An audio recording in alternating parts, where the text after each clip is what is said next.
Selamat datang teman-teman, di video ini kita akan mempelajari materi kedua, yaitu siklus pengolahan informasi sebagai materi dari dasar sistem informasi. Berikut adalah outline materi yang akan kita pelajari yang terbagi menjadi dua, yaitu siklus pengolahan informasi dan pengertian dari sistem analis. Sebelum kita masuk ke materi kedua, mari kita review dulu dari materi pertama. Perlu diingat bahwa formula informasi ini terdiri dari data yang perlu ditambah dengan konteks sebagai proses transformasi. Ada beberapa proses transformasi yang sudah teman-teman ketahui dan akhirnya akan menjadi sebuah informasi. Sekarang kita akan mengetahui siklus dari pengolahan informasi atau Information Processing Cycle. Definisinya dari siklus pengolahan informasi adalah tahapan yang terjadi atau dilakukan untuk mengubah data mentah menjadi informasi yang dimulai dengan pengumpulan data. Beberapa operasi dasar yang terjadi yaitu input, processing, output, dan storage. Komputer merupakan alat yang melakukan siklus pengolahan informasi. Berikut adalah siklus pemrosesan data yang terdiri dari input dari user yang dikirimkan, kemudian diproses. Data ini akan diolah. Setelah itu disimpan ke penyimpanan atau storage, kemudian diambil lagi dari storage sebagai output. Berikut merupakan ilustrasi kedua mengenai data processing functions. Di bagian input, user akan memasukkan data yang akan direkam oleh sistem. Kemudian di bagian proses, data akan difilter, atau dipilih, atau dihitung, atau diringkas, atau diupdate. Hal ini tergantung inputan dari user sendiri. Kemudian disimpan ke storage, dan setelah tersimpan, storage akan mengambil data yang diperlukan sebagai output berdasar input dari user yang bisa ditampilkan sebagai laporan, interface, dan lain-lain. Mari kita perhatikan ilustrasi di bawah ini yang merupakan berbagai proses dalam siklus pengolahan informasi yang terdiri dari data origination, data input, processing, storage, data output, dan distribution. Proses dalam siklus pengolahan informasi dimulai dari 1. Data origination, yang merupakan aktivitas yang dilakukan untuk mempersiapkan atau mengumpulkan data yang akan dientrikan ke dalam sistem untuk diolah. Kemudian, yang kedua adalah data input, yang merupakan aktivitas yang dilakukan untuk entry atau merekam data dan membuatnya menjadi tersedia untuk pengolahan lebih lanjut, yang termasuk dalam processing, termasuk dalam melakukan cek, verifikasi, atau validasi. Proses yang ketiga adalah processing, yaitu melakukan manipulasi terhadap data yang telah dimasukkan. Proses ini menggunakan proses transformasi yang terdiri dari classification, yaitu melakukan kategorisasi terhadap data. Kemudian yang kedua adalah rearranging atau sorting, yaitu mengorganisir data sehingga item data dikelompokkan bersama atau ditempatkan berdasarkan urutan tertentu. Yang ketiga adalah aggregating, yaitu membuat summary seperti menghitung rata-rata, total, atau subtotal. Yang keempat adalah calculations, yaitu contohnya melakukan perhitungan pendapatan kotor pegawai dengan melakukan perkalian antara jam kerja dengan tarif kerja per jam. Yang kelima adalah selection, yaitu memilih data berdasarkan kriteria pemilihan. Misalnya, untuk melakukan pemasaran, dipilih pelanggan yang potensial, yang diseleksi berdasarkan tingkat pendapatan. Proses yang keempat adalah storage, yang merupakan aktivitas yang dilakukan setelah proses pengolah selesai. Ada dua kegiatan yang dapat dilakukan. Yang pertama adalah storing, yaitu melakukan penyimpanan pada media penyimpan sehingga dimungkinkan untuk diambil kembali.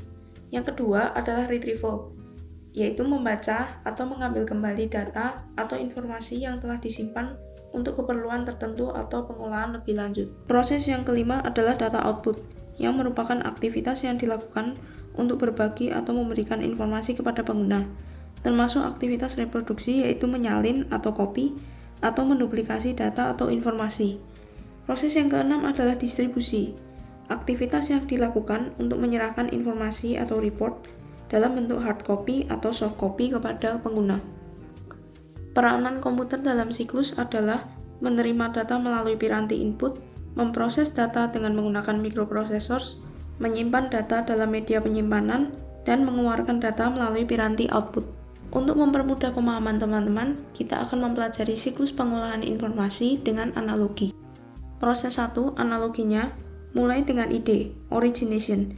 Ide adalah awal dari siklus, yaitu menuangkan ide menjadi kata-kata. Analogi yang kedua adalah data input, yaitu memasukkan kata-kata atau teks hasil pemikiran ke komputer. Analogi yang ketiga adalah processing, yaitu editing, proofreading, dan revisi dokumen.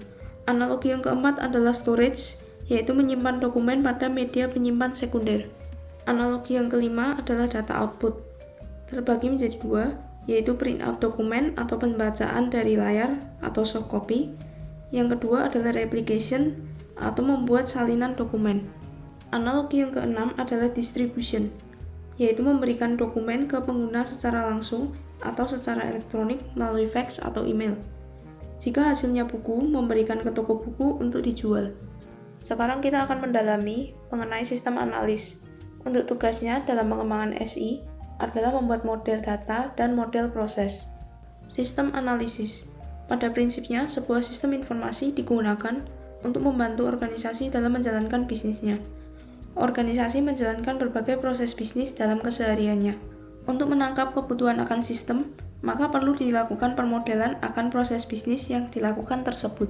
Definisi dari analisis sistem, yaitu tahapan yang dilakukan untuk mengidentifikasi problem, mendefinisikan, mencari penyebab akar masalah, identifikasi solusi, dan informasi yang dibutuhkan untuk melaksanakan solusi tersebut. Mencakup studi kelayakan untuk melihat kelayakan pengembangan sistem dari berbagai sudut pandang, baik itu keuangan, teknikal, dan organisasi. Aktivitas yang paling menantang adalah menentukan informasi yang harus disediakan atau dihasilkan oleh sistem. Pengertian permodelan proses, yaitu sebuah metode untuk menyajikan bagaimana sebuah bisnis beroperasi, memberikan ilustrasi proses atau aktivitas yang dilakukan, dan bagaimana perpindahan data antar proses atau aktivitas tersebut. Digunakan untuk mendokumentasikan sistem yang ada atau sistem yang akan dikembangkan. Aktivitas dasar sebagai sistem analis terbagi menjadi 3, yaitu mengumpulkan kebutuhan atau requirement, yang kedua adalah melakukan permodelan data organisasi, dan yang ketiga adalah melakukan permodelan proses. Aktivitas yang pertama yaitu mengumpulkan kebutuhan atau requirement, yaitu proses untuk mendapatkan dan mengelola informasi dari stakeholder. Proses bisnis atau dokumen untuk mengetahui bagaimana kelak sistem harus berfungsi. Beberapa teknik yang digunakan, yaitu interview, yang merupakan diskusi dengan stakeholder, contohnya user. Kemudian bisa menggunakan kuesioner juga, dengan survei untuk mengetahui pendapat pengguna. Kemudian melakukan observasi, yaitu mengamati proses dan penggunaan sistem. Dan yang terakhir adalah analisis dokumen, yaitu review dokumen yang ada. Aktivitas yang kedua adalah melakukan permodelan data. Proses untuk mengidentifikasi data yang dibutuhkan oleh sistem informasi. Data dapat berupa fakta yang menggambarkan konsep, objek, orang, tempat, atau event. Kemudian permodelan dilakukan dengan menggunakan ER diagram. Berikut merupakan ilustrasi dari permodelan data yang menggunakan ERD atau Entity Relationship Diagram. Di dalam ERD ini terdapat 4 entitas yang terdiri dari student, major, class, dan room. Entitas yang memiliki atribut adalah student, yang terdiri dari name, ID, dan local address. Maka di ERD ini bisa dibaca sebagai berikut. Murid mengambil banyak kelas, dan banyak kelas dimiliki oleh murid. Kelas wajib memiliki banyak jurusan, dan jurusan harus memiliki banyak kelas. Kelas sudah dijadwalkan untuk memakai banyak ruang, dan ruangan sudah ditugaskan untuk banyak kelas. Aktivitas yang ketiga melakukan permodelan proses, yaitu tahapan untuk memahami bagaimana organisasi beraktivitas. Di gambar berikutnya adalah ilustrasi untuk permodelan proses yang berkaitan dengan validasi informasi registrasi oleh murid. Pada awalnya, murid akan input untuk meregistrasi. Jika invalid, maka terdapat notifikasi yang akan diterima oleh murid yang menunjukkan bahwa pendaftaran mengalami kesalahan atau error. Akan tetapi, jika valid, maka sistem akan mengecek database untuk kelas. Jika masih ada kelas yang tersedia, maka proses akan dilanjutkan dengan mendaftarkan ke kelas tersebut. Kemudian, sistem akan mengupdate tagihan yang perlu dibayar oleh murid dan mengupdate data kelas. Setelah proses tersebut selesai, maka registrasi sudah selesai dan sistem akan mengirimkan notifikasi kepada murid yang menunjukkan bahwa registrasi telah sukses. Di flowchart ini kita bisa membaca proses inventarisasi barang karena pembelian dimulai dari pihak supplier. Kemudian supplier akan mengirimkan barang yang dilengkapi oleh faktur. Pihak KUSP dan unit menerima barang dan memeriksa kesesuaian barang dengan pesanan.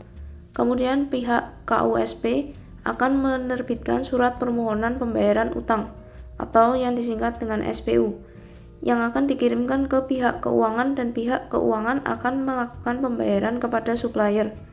Setelah pihak keuangan selesai, akan kembali ke pihak KUSP untuk mencatat barang inventaris dan menerbitkan surat tanda terima barang inventaris yang disingkat dengan STBN.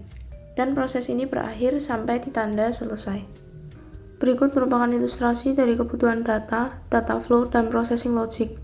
Pertama-tama kebutuhan dikumpulkan yang akan menjadi data, kemudian akan dikirimkan ke data flow supaya kita bisa mengetahui cara kerja sistem dengan lebih mudah dan jelas. Setelah proses tersebut selesai, maka kita akan masuk ke processing logic, yaitu ke pembuatan sistem dengan code. Sekian dari materi kedua ini. Terima kasih atas perhatiannya dan sampai jumpa di video berikutnya.